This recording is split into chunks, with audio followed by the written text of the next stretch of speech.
This webinar is going to be presented by one of New Horizons' leading security and technical instructor, Peter Gubarevich. My name is Miroslav Kucka. I am General Manager of New Horizons Czech Republic and Slovakia, and I am glad to welcome you and to open this session. Let me say a few words about New Horizons.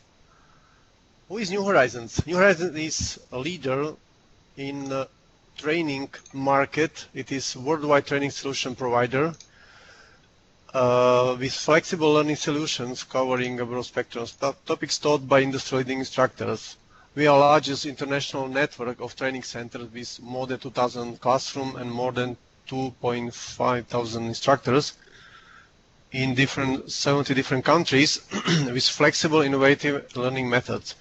For more information on what is New Horizons and who is New Horizons, please visit our pages newhorizons.cz or newhorizons.sk. This webinar is presented as a part of our National Cybersecurity Awareness Month initiative and the European Cybersecurity Month initiative. And as a part of this initiative, we have two offers for you. First one, access to the best-selling cybersecurity ebooks, value of $2,800, and massive discount for those who will enroll to upgoing ethical hacking class starting in October 31st. For more details, please stay till the end of the webinar session. I will present this in the end of the session. Let me introduce shortly Peter Gubarevich, presenter of the webinar. Peter is leading security and technical instructor in New Horizons. He is certified EC Council instructor for ethical hacking course and is expert and enthusiast in the Microsoft World. For today's agenda, we have 3 points prepared for you. First, several practical ethical hacker attacks with discussion. Second, what is the details about 5-day ethical hacking training. And third point, the value of being ethical hacking certified to hold CEH. I hope this agenda will be attractive for you. And that's all from my side. Thank you for your attention for the first part of the introductory part of the webinar. And now, Peter, it's your part. Peter? Okay, hello, do you hear me? Do you see me? Anyone? Just tell me yes. I hear you type something in the chat, okay? Okay, that's cool. So I will also present my desktop because this webinar is not like blah blah blah. I will show you, I'll present you a few hacks. You will love them. So I'm beginning presenting my desktop, and which one? This one. Okay, that's cool. Let it load. Well, in this presentation, I have prepared few virtual machines, Kali Linux for attacks, and few Windows 8 machines like victims, and also a 2008 server. Well, in CEH course, we play with different operating systems, not just with Windows 8 only, with full set of operating systems, including Linux, so you will see. But for this presentation, for this hour, I have prepared quite a few.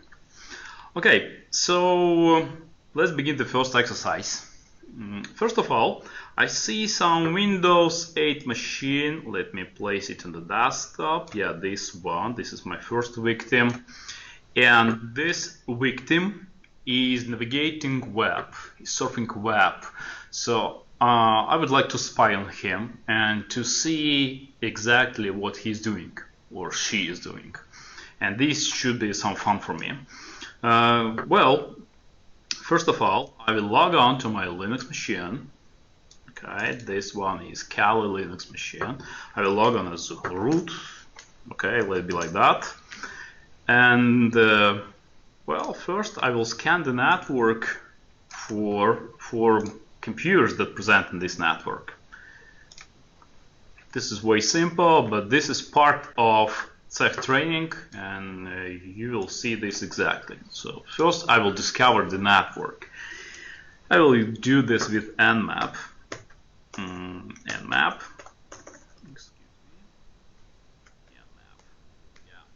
With few switches like SP, like T4, and also I will need to show my current subnet. Okay, what CEHv9 is.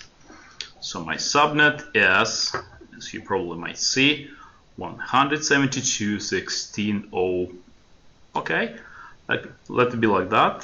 So the network 172.16.0.24. Now the nmap scans around the subnet and presents me the discovered PCs. Well, that's correct. So my IP address is 102. So this one is my machine. I also see 3 other machines like 100, 101, 102. And definitely a few of them are like Windows 8, 2008. Okay.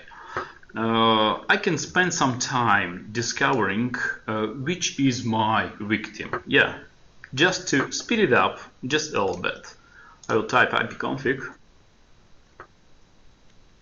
And I will see that my actual victim is 101. Okay, let it be like that. In real life scenarios, you will spy on each and every machine, but this is very time consuming. This will take some particular time. I'd say not few days, but few weeks sometimes. So that's why I put this IP address like I know it. Okay, so this is my victim. What else? I see 254, and this one should be router. Okay, so to intercept the connection between the victim and the internet, I will spoof IP addresses between the victim and the router. Okay, to perform this exercise, I will do it like that. I will launch one more window. Quite a few windows there are gonna be. ERP spoof and target as my victim, and another target, the destination, say as my router 172.16.0.254. I'm almost ready. One more window to spoof the other way. So this window will spoof my victim. This one will spoof MAC addresses and IP addresses for the router. ERP spoof, target as 172.16.0.254, and I will spoof it like my victim. Well, that's it. I'm launching, and now I have executed a man-in-the-middle attack, and all the traffic between this victim and the router is spoofed and comes through my machine. How it works you will see on CEH course. I expect you to know something about this, what ERP spoofing is. So I'm spoofing ERP between 2 machines. Well, I also need to enable routing, because my machine will be the router. It will take packets and forward to the destination. Okay, so this is gonna be like that: cctl net IP version 4 conf al forwarding equals 1. Do you see my screen, my display? Okay. So now my machine routes, forwards packets, and communication is spoofed, let me check an internet connection on my victim. So basically, I'll navigate to some website. So my favorite website is newhorizons.cz/blog, for instance. So it works. It opens, and that's it. Now I want to spy a little bit.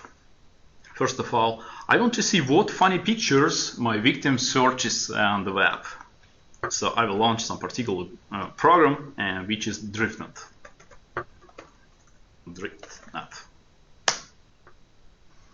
And I'll open this on my Linux machine, and now unsuspecting victim navigates to, say, Bing. Not this website, okay, this one of course as well.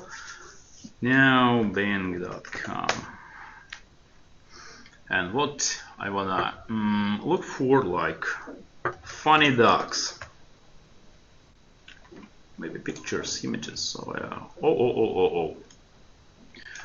now for this exercise, you see that unexpected victim is surfing web. This victim searches for something on the web, say for pictures, for dogs, for anything, and the Linux machine presents me those pictures. So I'm spying a little bit on him. And sometimes it's funny to see what your neighbors are surfing on the web. Okay? So, do you have any question on this exercise? Because pictures are not enough, and I will navigate to, say, URLs. I'm gonna catch the addresses which my victim navigates to. Okay? So, it's enough with DriftNet. You see how it works. You see that victim is unsuspecting. Okay, that's done. Now I will use another program, which is medium host, but I will prepare my PC just a little bit. So first of all, I will reconfigure with IP tables my PC to forward an incoming traffic from port 80 to 8080. Just simply because this program works port 8080. So this is going to be my interface Ethernet 0 and protocol TCP/PS, and the port 80 from destination port 80. I will redirect this traffic to port 8080.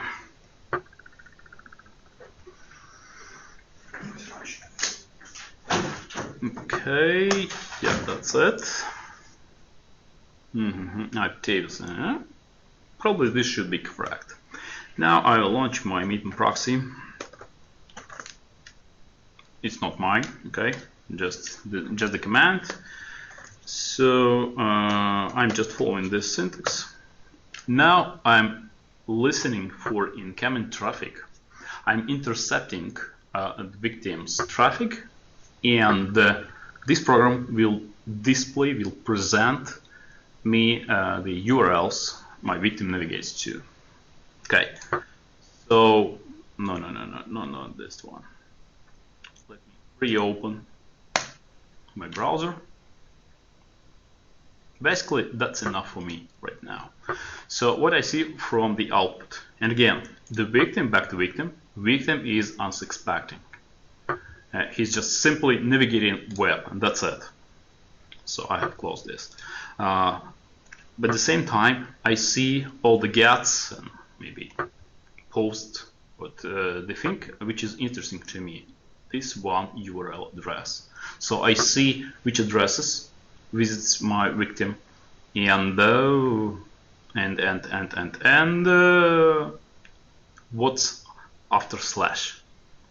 So these will be useful for me to attack my victim.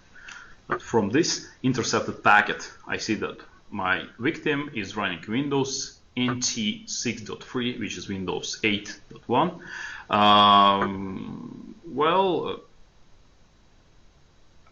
Nothing of interest from this packet, but it's okay. Sometimes there is something interesting. Just for instance, when you order pizza, you type in your name, surname, and maybe phone number, and then address and door code, how it works here in Latvia as well. And the hacker is able to see everything you type in, not just simply you have clicked something, but you have entered something. That's it. So currently it's enough for me. Okay, I can show you something like that actually. So let me demonstrate this one. Yes, I'll restart the program. Let it be like that. Is there anything I can type in? Maybe some, yeah, contact with. Yeah, that's one. Some feedback form. Menu. Here. G. My address is New Horizons.cz, just for instance, telephone.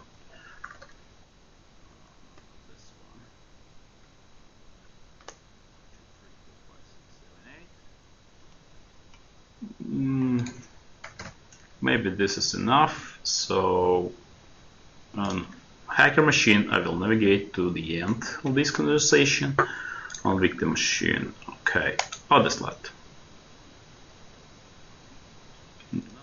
If there is something interesting, post, what you can see in this post. Of course, I have never tried. I have never tried on this website, but this can be something interesting, something encoded. Oh, not really. Show you this.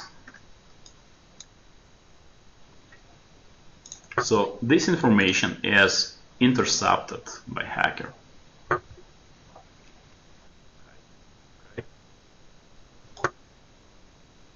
Is it some funny? Just tell me, okay? So when you leave some feedbacks or maybe command something, in most scenarios, your response is easily interceptable and seen by everyone in the internet. This is like the standard email sometimes. When you send some email to your partner, say, everyone can intercept this email and read what's inside. And this is funny. But this is for the course. We will leave this for the course. For this exercise, it's enough to show you that I have intercepted something interesting. And I have captured from this form something. Of course, when you decode everything in this packet, you will see much more interesting. Say my phone number, for instance, and my response like haha, you will see as well. Okay. To perform the next exercise, I need to prepare just a little bit. Just a little bit. 1 second, 10 seconds actually.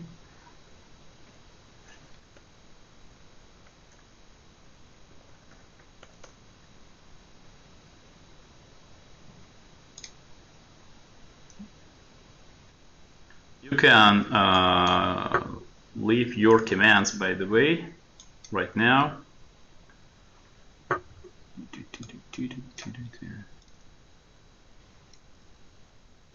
If you have any question while I'm configuring my exercise. This will take 10 seconds more.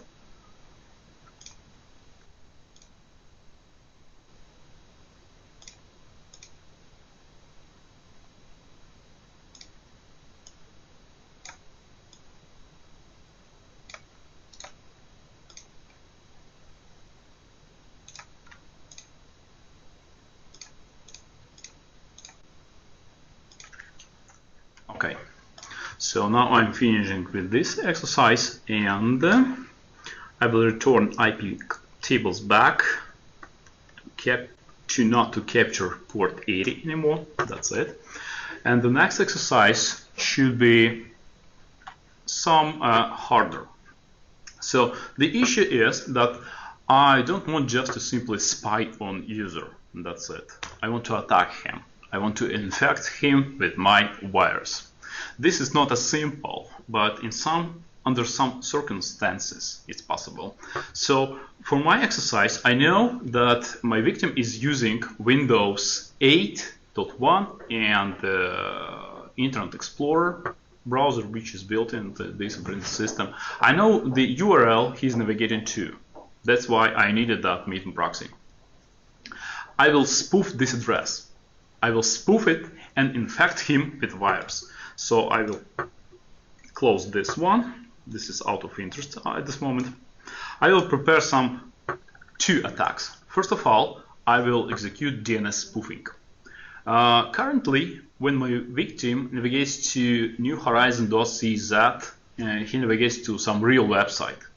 I will hack DNS responses, and my victim will receive my spoofed DNS responses, and he will be redirected to my website, not to the original one. To do this, I will update this file, which is on my desktop, and this is going to be my Linux machine IP address. Yes, I know it. 172.16.102, and this is going to be freew newhorizons.cz. I'm saving this file. Yeah, that's okay. So this file is provided for DNS spoofing, and when my victim will try to resolve the DNS name of freew newhorizon.cz, he will receive the spoofed IP address of this, which is my machine. Okay. So now, where I am. I want to open desktop. I see the file on this on my desktop, so I will launch the DNS spoofing. But by this time, the ERP spoofing continues. So I'm executing DNS spoofing on top of ERP spoofing. Okay. DNS spoof, and this is going to be the file of dns.txt. This one. Okay. Just to test it, I can try on my victim. I can try. Victim doesn't know that. He doesn't do that. But just to be sure it works, I will try to ping freew newhorizons.cz, and you see something interesting happens. My Linux has reacted to this event, just exactly here. And now the victim has received the spoofed, the wrong IP address of newhorizons.cz website. You can try to ping on your machines to see what's the real address is. Okay, I will do from my physical machine, ping freew newhorizons.cz.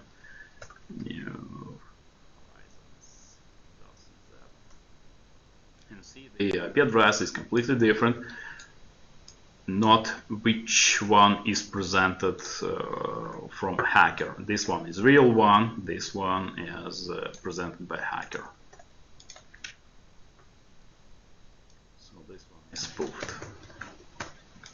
And now I know that when my victim will launch his browser and will navigate to his favorite website, to his default website, newhorizons.cz, he will be forwarded to my Linux machine. At this moment, my Linux machine is not ready to accept this connection, but that was just the second step to attack. The first step is ERP spoofing. The second step is DNS spoofing on top of ERP, and now I will launch Metasploit, which you probably have heard about. Maybe can be, I don't know. So in Metasploit, I will prepare an exploit for known version of Windows and Internet Explorer, and I will exploit the vulnerability in Adobe Flash Player. I just know that this machine, victim machine, has not updated for a while, and this exploit will be executed. My wires, okay?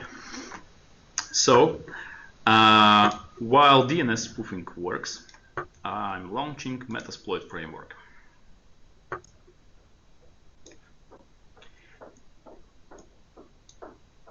And again, usually it's not as simple, but in this scenario, I know my victim's operating system version and Internet Explorer version because I have captured, by using man in the middle, I have captured the traffic and I have inspected this traffic and I have discovered what's inside. So, okay, the Metasploit is ready. I will use some particular exploit which was designed for multiple operating systems, not in particular for Windows, because this exploit exploits the vulnerability in Adobe Flash Player, not in Windows, okay? So this is going to be multi-browser because this is browser exploit, and this is going to be Adobe. What we have in Adobe, show me. We have quite a few exploits. I will pick the first one. I can choose F. Yeah, this exploit needs to be configured. First is the server port 80. So my victim will navigate to port 80. Okay. The second is URI path, which is the part after the URL, which is block. Well, that's okay. Now exploit is ready. I need to add my payload. Payload is my virus, which I want to feed the hacked machine. So exploit just opens the door, and then through this door I'm putting inside the computer my virus. This virus is payload. Is designed for Windows, Metappreter, which is very typical for penetration testing. And this is going to be reverse TCP.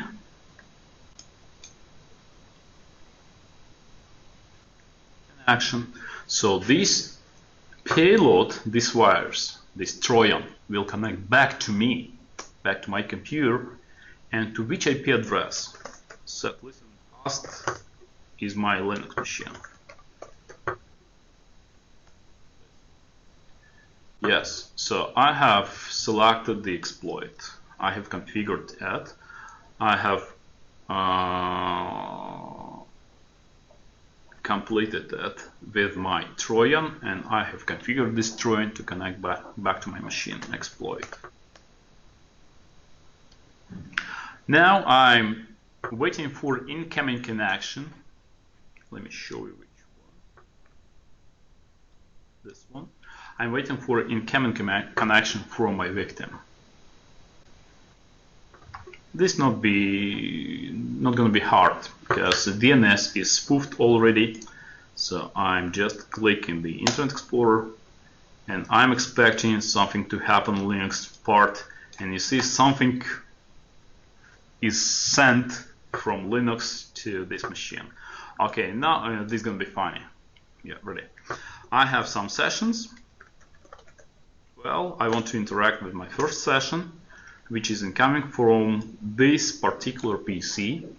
Okay, that's cool. Get user ID. And I see that Peter is connecting from this computer, which is called the demo W8 from Windows 8 machine, to my Linux machine. That's cool. Process list. Let me open it like this one. So I see the process list on remote machine, in which process is attached my Trojan. Get process ID. So my Trojan sits inside the Internet Explorer.exe. This is good, this is bad. How it looks like for a client, let me see. For victim, it seems like nothing happens, just an empty Internet Explorer, and that's it. Well, is this good or bad? Probably my victim will close this window and I will lose connection. So first I'm gonna do is I will migrate my Trojan to another executable, like Explorer.exe, for instance. Which one? And this is gonna be this one, 11.12. Migrate 11.12. And now my Trojan migrates to another executable. Oops. Something happens again because my victim opens Internet Explorer once again. I don't need it anymore. I don't need nothing. Because actually, hacker now is inside this one, this part, which is explorer.exe, and I have attached my Trojan to start button. Okay. So I'm still inside. What I'm gonna do is that, okay, maybe I will do some funny things. Say key scan start. Now I have started the keystroke sniffer and I'm listening for everything what happens on victim machine. Okay, my victim has launched the internet bank connection and types in something like login Fox and the password is 1234 and account number like this one. Well, while unsuspecting victim navigates to his internet bank, what does the hacker see on this connection? He scan dump. Well, hacker sees something. Actually, I'm spying on keystrokes. Sometimes you can also change typed keys, but this requires some programming. In this scenario, I'm just spying. Do you like it or not? Just tell me. Tell something, okay? So, if you have any comment, please, because the webinar is not like transferring something one way only.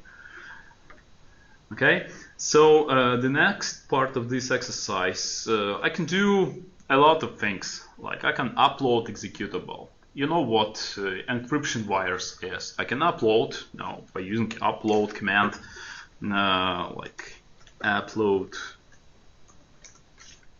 I can upload file from my machine to that machine, then I can execute it and to execute some ransomware for instance, but I will do it in a little bit different way.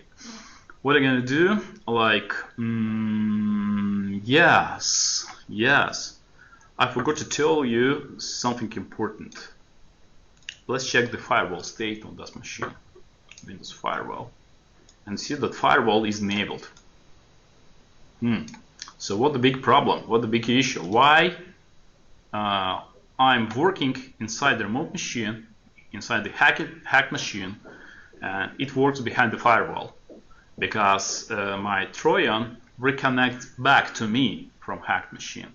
So I have downloaded, not me, but the victim has downloaded the Trojan through my vulnerability, and now my Trojan works inside that machine and it connects back to me through all the firewalls.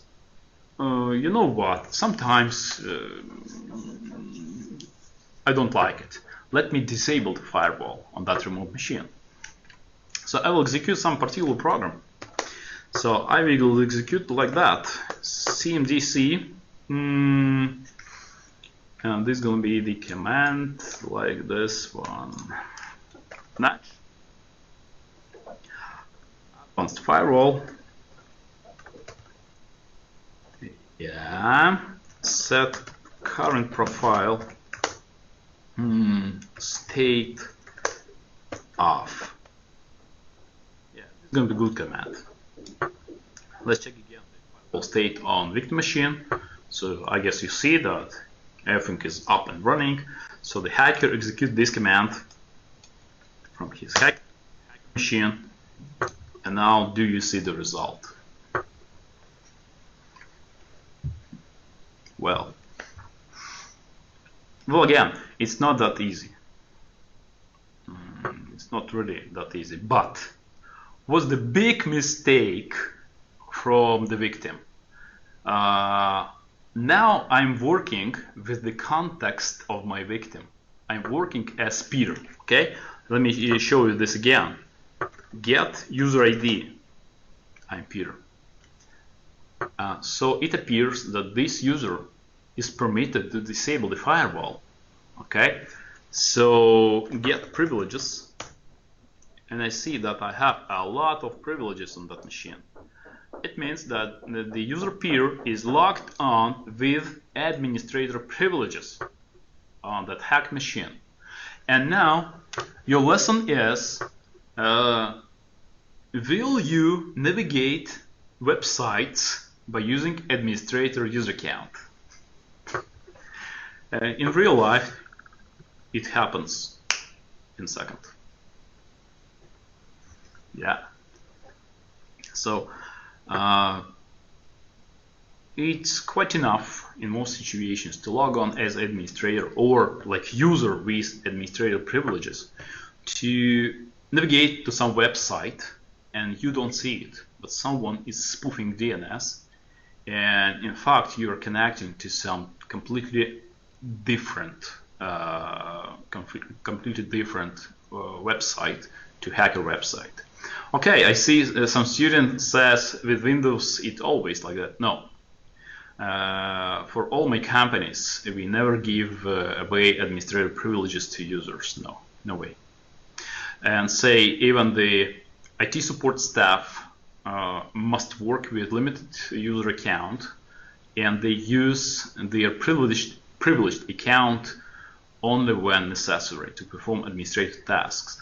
And we also provide them with smart cards to have two-factor authentication. Well, it's not any panacea. No. But it helps us to reduce risks. For this course, we mostly do not discuss how to protect your system, but how to hack, how to search for vulnerabilities, and how to use them. So actually in this course, what we do is we administering and managing viruses. Yeah, that's it. So yes, yes, you can reconfigure your computer. Even on my home PC, I never work with administrative privileges. No way. I have separate account. My wife has separate account. Kids have separate account. Possibly we will have empty passwords. Yes, but we are not administrators. And the administrator is used like once a year to install, update something, and it is protected with a password. Yeah. So currently, again, in short, you see this in all technical. It's not like just trick and that's it. You see it all technical. Hacker has executed ERP spoofing. On top of this, DNS spoofing. On top of this, Metasploit, and it provides your some victim with exploit and payload, which is Trojan, and then he manages this computer remotely. Now let's go a little bit further. Now I want to download my very advanced virus. Have you ever heard of Mimikatz? Tell me. Mimikatz. Mimikatz really funny. No, Mimikatz. Oh, Mimikatz. Okay. In fact, I can load Mimikatz just from this Metapredder, but this is gonna be too easy. I will show you how to download the latest Mimikatz from the web and to activate it. You see what Mimikatz does. It presents you clear passwords of logged on users. Yes, it does. So when someone has logged on to this computer, Mimikatz searches lsass.exe, local security authority subsystem, and some passwords are cached in clear text. Why? Because you need to log on to your SharePoint, terminal server, other website, and this is done with clear text passwords, which are kept in memory. And to make it a little bit more complex, I will show you how it's done in real life. In real life, I would execute some PowerShell command, and it's going to be like that: PowerShell exe-command. This command will not run from Metaprether, but I will show you how. Command, and this command is invoke web request. HTTP, this is gonna be some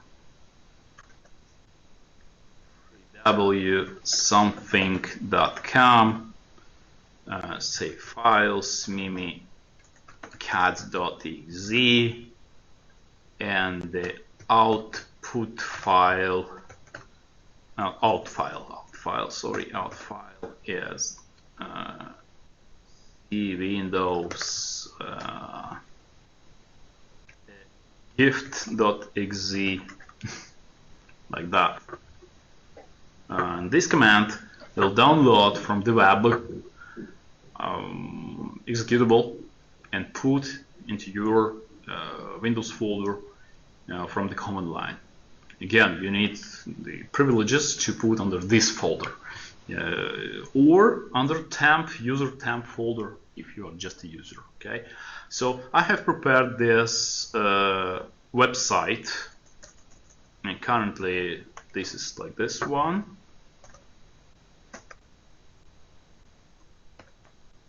You cannot download files from this website because I will remove them. Like this, and out file cmikatz.zip, like this one.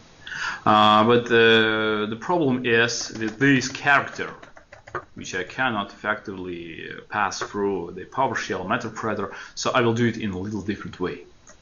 So I will show you how I'll do that in my system.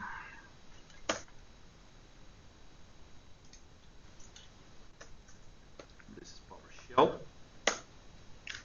So the command is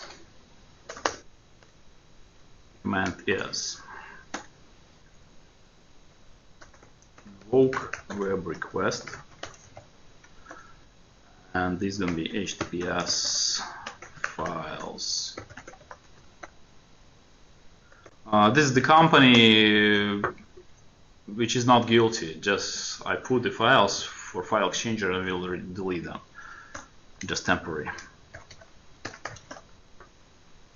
And this one out file C Windows mimikatz.zip, like this one, and this is the command. Now I will convert this command to base 64. So encoded command is convert to base 64 string. Yes.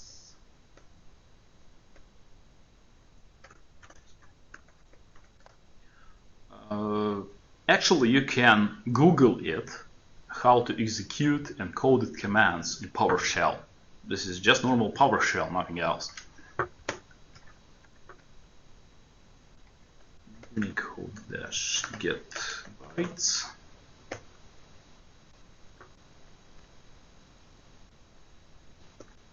Well, should be like that. And now I want to see how it looks like. Like this one. So you can execute PowerShell with base64 encoded command. It's not encrypted, it's encoded, just encoding base64, to not use special characters. So I will actually execute invoke web request, not something different, yeah. So I will copy paste this string to my interpreter, and it's gonna be like this: execute dash file PowerShell xz encoded command, and now I have prepared. Let me copy paste it.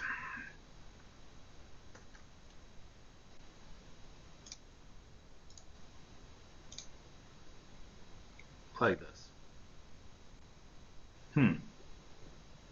Should work. Something works on my client. Have you noticed or not?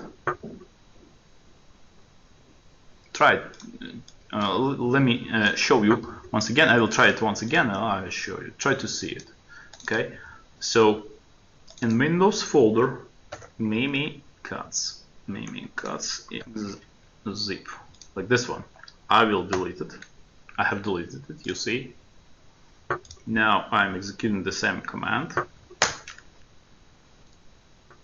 The PowerShell window presented something, and you see the mimikatz appeared in my Windows folder 1 minute ago. So I have just downloaded the zip file. So this is how they work, actually attacking your machine. You can simply download the executable or download it from PowerShell from command line. Okay. So you see the mimikatz on my victim machine. I will not launch it at the moment. I will show you it in completely different way, because you can download the mimikatz and try your machine yourself. It's not anything special. And we talk about this on our course, and we do this, so you will see how it works. Yeah.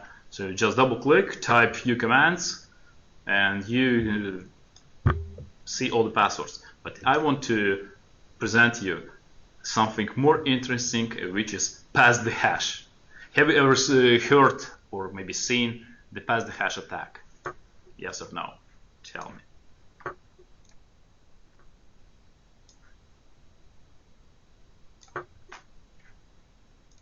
No?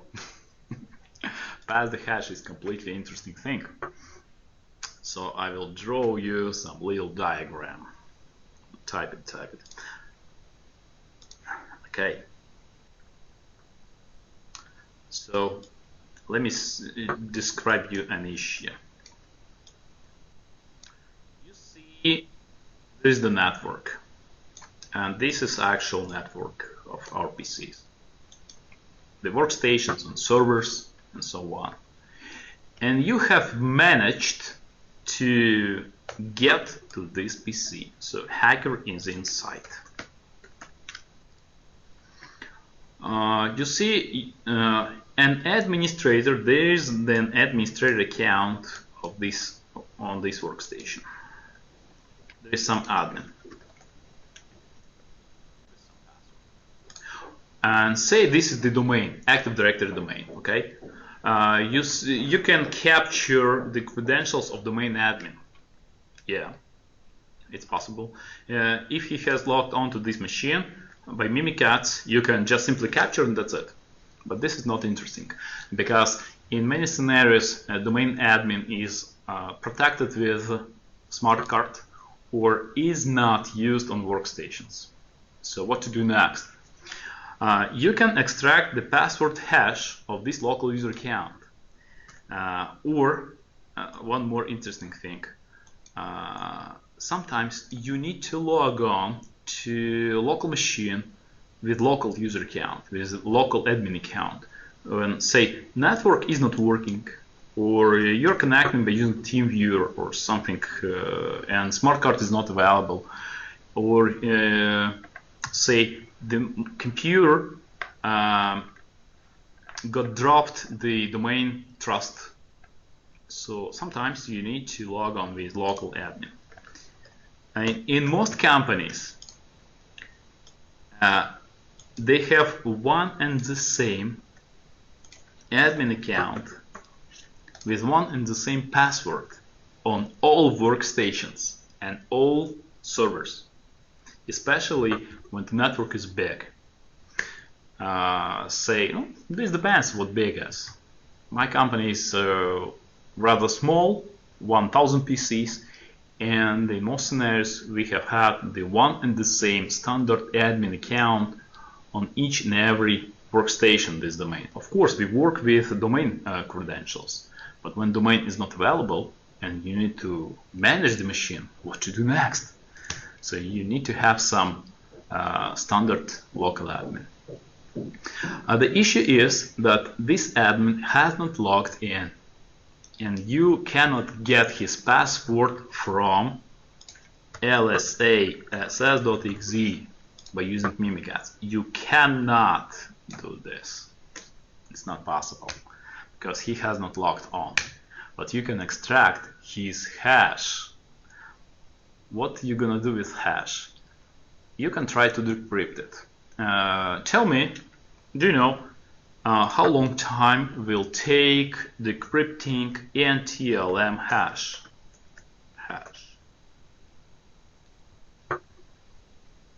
How long time it can take? I don't know. A minute, an hour, a year. You don't know. Millions of years. So, okay, if the password is very simple, like 123, of course, it's easy. But when password is something complex and long enough, it will take millions of years to decrypt this hash. But in this attack you will see now, you can grab the hash and pass it to another PC without cracking it in a moment. So I have hacked this PC.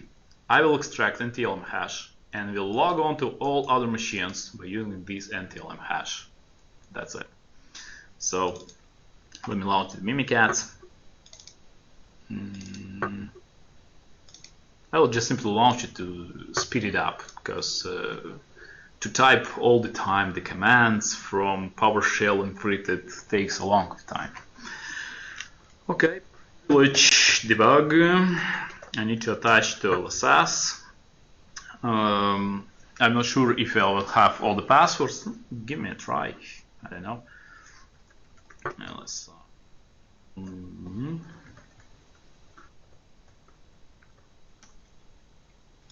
Well,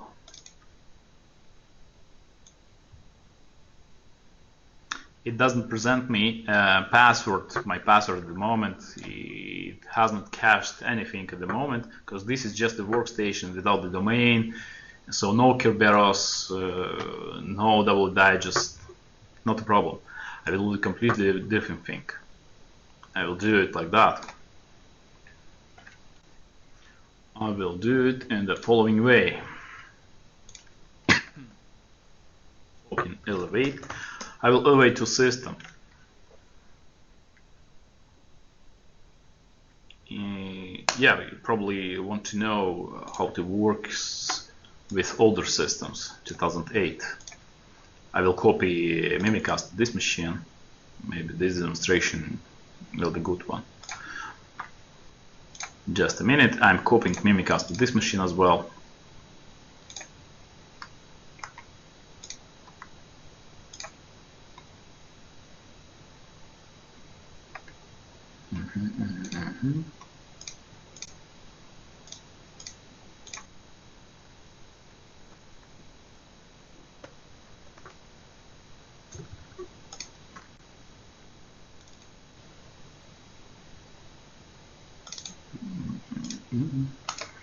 This one. This Mimikatz was downloaded quite a few days ago from the original website. So privilege debug.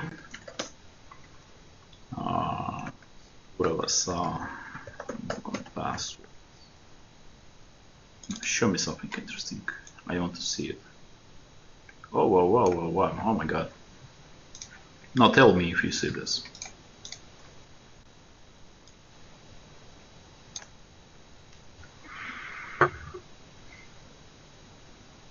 Just again, what this DLL is, terminal server package. To perform single sign-on to terminal servers, you need to cache this password in clear text in RAM. wdigest is to log on to your internet websites automatically with your NTLM credentials. So that's why it's cached. Why Kerberos has cached in clear text, I don't know. Anyway, this is not domain member, so Kerberos should not be used at this moment. It's possible without the domain, but don't think so. So you see, and when multiple users have logged onto this machine, you will see all the users. And frankly, you can also see PIN codes for some smart cards if your account is protected with smart card. So this is way interesting. But I'm doing completely different thing now. I don't know the admin password. Admin has not logged on to this machine. Let me show you. The Commere management. You will see the user accounts. I'm logged on as peer, not administrator. So administrator hasn't logged in. It's not cached somewhere. But I will extract his hash. I will set dump. And as you see, I will copy this hash, NTLM hash of administrator password. I will not crack it. It will take years. Yeah, but I will use this hash to connect to other machines. And this looks like that. So I'm typing secure LSA, pass the hash attack, and the user is administrator, and the domain is local domain. Local. And NTLM hash is paste. And now this one CMD was launched with particular NTLM hash. Now let me show you like this. Just who am I will give you nothing. I'm system, yeah. But I will connect to other machines. That's why this is the network. So consider you have a network of 1,000 machines, and all the local administrators have the same password. And this is gonna be like that. Ping demo W8. It works. Net use. Demo. No. K. Demo W8. C $. What I'm connecting to C disk, the command has completed successfully. So hacker produced the CMD with administrator, not Peter, but administrator user account by only knowing the hash. And now this one, and this is gonna be demo Windows 2008. Yeah, net use L. Demo Windows 2008 C $. Complete successfully. I'm listing the K disk, the L, and now let's check the network machines. I'm removing this infected virtual machine. Now virtual machines which are not infected. Windows 2008. I will go to the computer management and the shared folder sessions, and you see an administrator got connected from the network. Let me check another victim, Windows 8. And this victim is Windows 8. I'm also going to computer management, shared folder sessions, administrator is connected from Windows 8. So in many companies, it's enough to infect one single machine, and then the virus will scan everything around. It will discover all your network. and then log on by using this standard stolen administrator hash. And in that companies where you have one and the same admin password for all machines, you can be infected in seconds. And this is really funny. I see that we are running out of time. Do you like this pass the hash attack? Do you understand what is this? Of course, we're also talking about countermeasures. But let me show you how the course looks like. Let me show you the course. Just a second.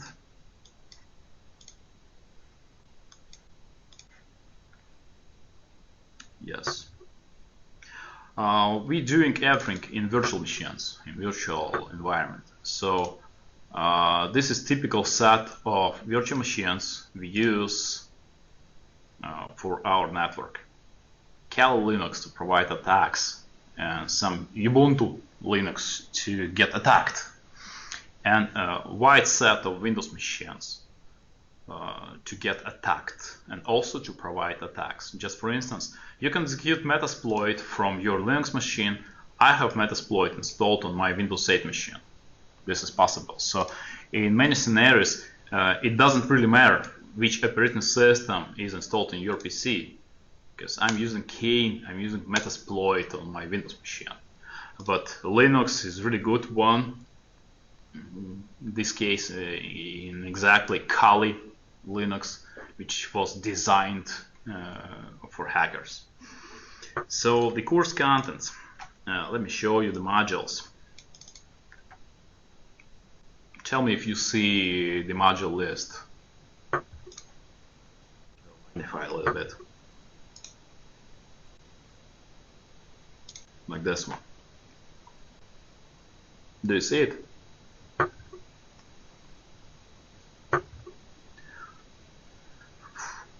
Well, there are a lot of interesting modules, which in total with labs is 4,000 pages.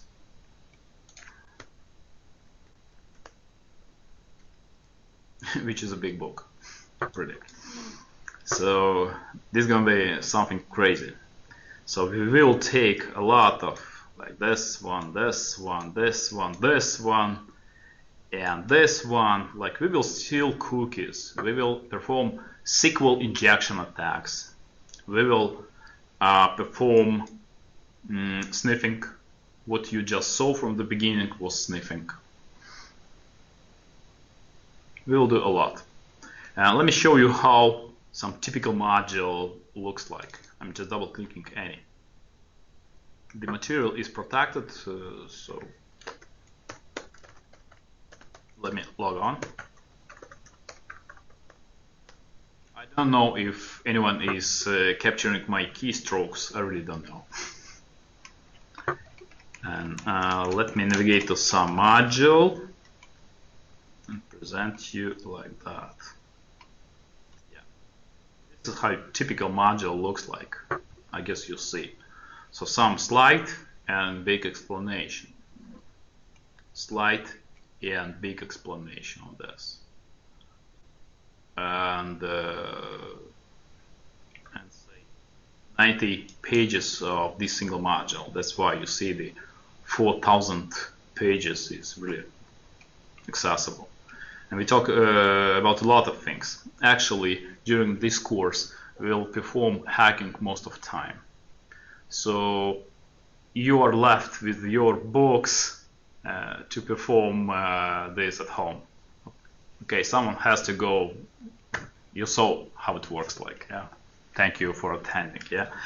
So let me show you how labs look like. So lab manuals.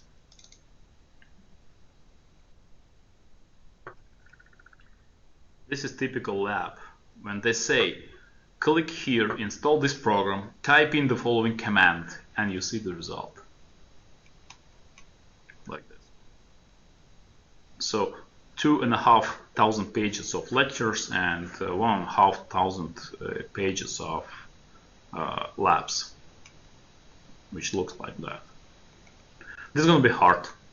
This is for some hacking beginners, not very experienced professionals, yeah. But this one is also very hard one. So say you just saw some part of our exercise. By the end of the course, I will present you an assessment, like exam. During this exam, you will be required to hack several Windows machines. And during this exam, we will do exactly the same what we have done during the course. So I'd say like 4 days, we are working hard, really hard. And then on day 5th, we perform this exam. And then you will be, maybe you will be ready to go to some real CEH exam. So you see, this is a little bit complex for someone. This is really in demand currently. So I have finished with my demonstrations. There are a lot of material behind that. I have presented you how the course looks like, how materials looks like. Maybe you have some question to me. Just tell me. We have some minutes for discussion. You can unmute your microphones if you want and tell something. Okay. You can also type in your text.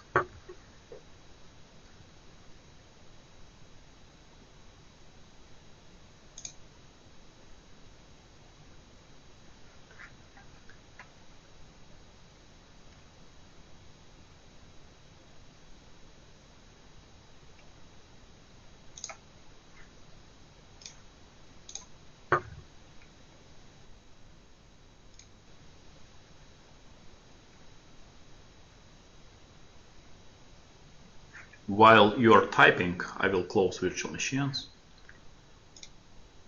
No questions, okay.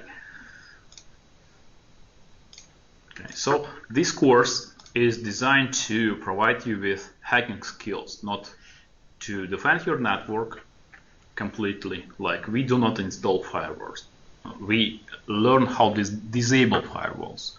We do not learn how to protect your network from everything.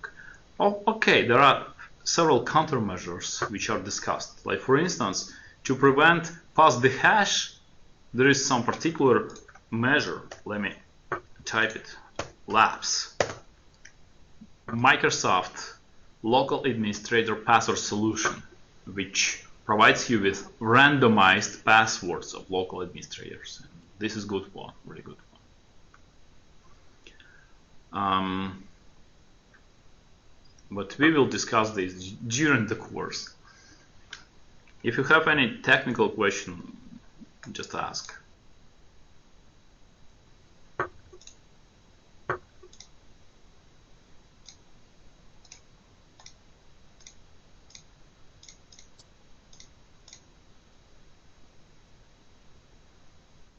Thank you, Peter.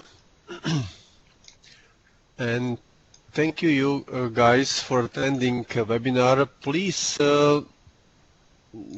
be accessed for next few minutes. I have some last part of my presentation to provide you what we are offering, and be informed that we prepare recording from all webinar, and we will send you recording so you can go through webinar once more and maybe to put some questions later or during training you probably will attend. So first of all, I would like to invite you to attend authorized EC Council CEH course and exam. The upcoming class will start at October 31st, and Peter will lead this training. What is important that you had opportunity to meet Peter, and he showed you what is the nature of training he will be delivering, and what is the nature of subject to be prepared and to pass your CEH exam. People mentioned the importance of CEH, but I would like to tell you maybe one more view for CEH. Be informed that last 3 years CEH certificate was within the most required and the most valuable first 5 certificates in the world. So I mean CEH is within the most important 5 certificates in cybersecurity field. So if you want to step up in your career or step up your profession, it is a good opportunity to prepare and pass your exam. As mentioned in the start of the webinar, it is October, it is National Cybersecurity Awareness Month in America and the same in Europe, and under this roof we are part of this cybersecurity awareness activities, and we are offering our clients valuable benefits. As mentioned earlier, now we are offering for our clients access to the best-selling cybersecurity ebooks, the total value of $2,800 for free. If you are able to enroll from larger companies, 3 or more training delegates, we are providing 30% sell discount. So I think that it is important, and maybe if you are interested in this. What does it mean access to cybersecurity ebooks offer? Details are presented here, and you can find much more details in our web pages. But what does it mean is that take any of the designated cybersecurity courses between October 17 and December 26 at New Horizons, and you will get access to 50 best-selling cybersecurity book titles, a value of $2,800 at no additional cost. These titles are yours to access for 12-month period as often as you like. That means you can choose ethical hacking course or CISSP or some security courses from Cisco and others. The list of eligible courses are included in our webpage. And after registering to the course, you automatically will be linked to these 50 best-selling cybersecurity book titles, and can go through and utilize for your work. I think that it is really a great value, and would recommend to think about how to use this. And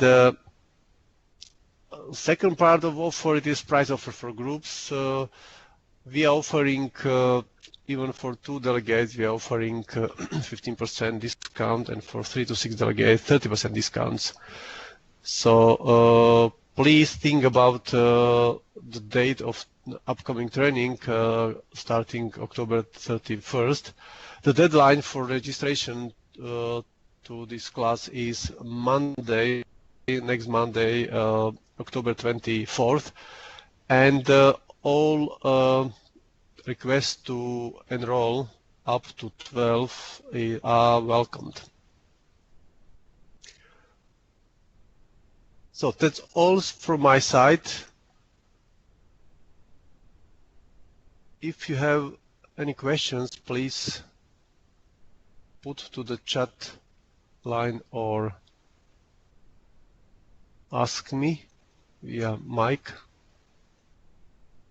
If not, as I informed you earlier, we will prepare and send you via email a recording from the whole webinar, and we prepare and send you our proposal, and hope you will go through our proposal and think about, and we will welcome you in Q4 at some of cybersecurity training at New Horizons. So thank you guys for attending. Thank you, Peter, for presenting interesting subject, and I am looking forward to meet you the next time in the seminar, webinar, or training. Thank you. Bye-bye.